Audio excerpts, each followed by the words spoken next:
મારું નામ ભાર્ગવ. આપણે એક સરસ મજાની વાર્તા સાંભળીએ. તો ચાલો હું સરસ મજાની વાર્તા શરૂ કરું. એક મોટું જંગલ હતું. તેમાં સિંહ ને બધી પ્રાણી રહેતા હતા. સિંહ રોજ શિકાર કરતો હતો. તો બધી પ્રાણીઓને બોલાવ્યા અને કીધું કે તમે મને રોજ એક શિકાર દેજો.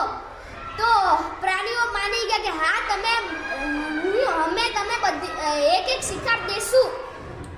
તો સિંહ કીધું કે હા. તો એક દિવસ સસલું આવે, એક દિવસ હરણ આવે, એક દિવસ ગાય આવે, એક દિવસ ભેંસ આવે. તો એક દિવસ હવે સસલીની વારી. તો સસલું તો આરામથી ગાજર ખાતું જાય. તો એને તો મોરું પર થઈ ગયું હતું. ને તો ગાજર ખાતું ગયું ને કીધું કે ને ઓલા સિંહે કીધું કે કેમ તને એટલું મોરું થઈ ગયું. તો સસલાએ કીધું કે મહારાજ માં એક બીજો પર તમાર જેવો રાજા છે ને એમ કહેવાય કે હું જંગલનો રાજા છું. તો સિંહે કીધું કે મને લઈ જા તો એની પાસે.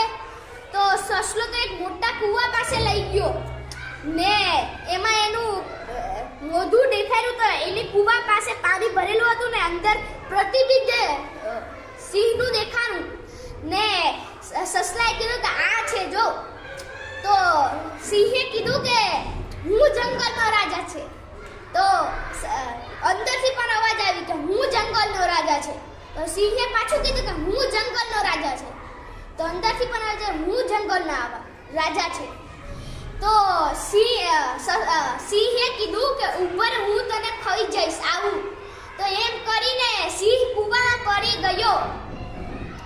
ને આનાથી આપણે શીખવા મળે છે કે બુદ્ધિનો ઉપયોગ કરી અને ગમે તેવી મુશ્કેલીઓનો સમાધાન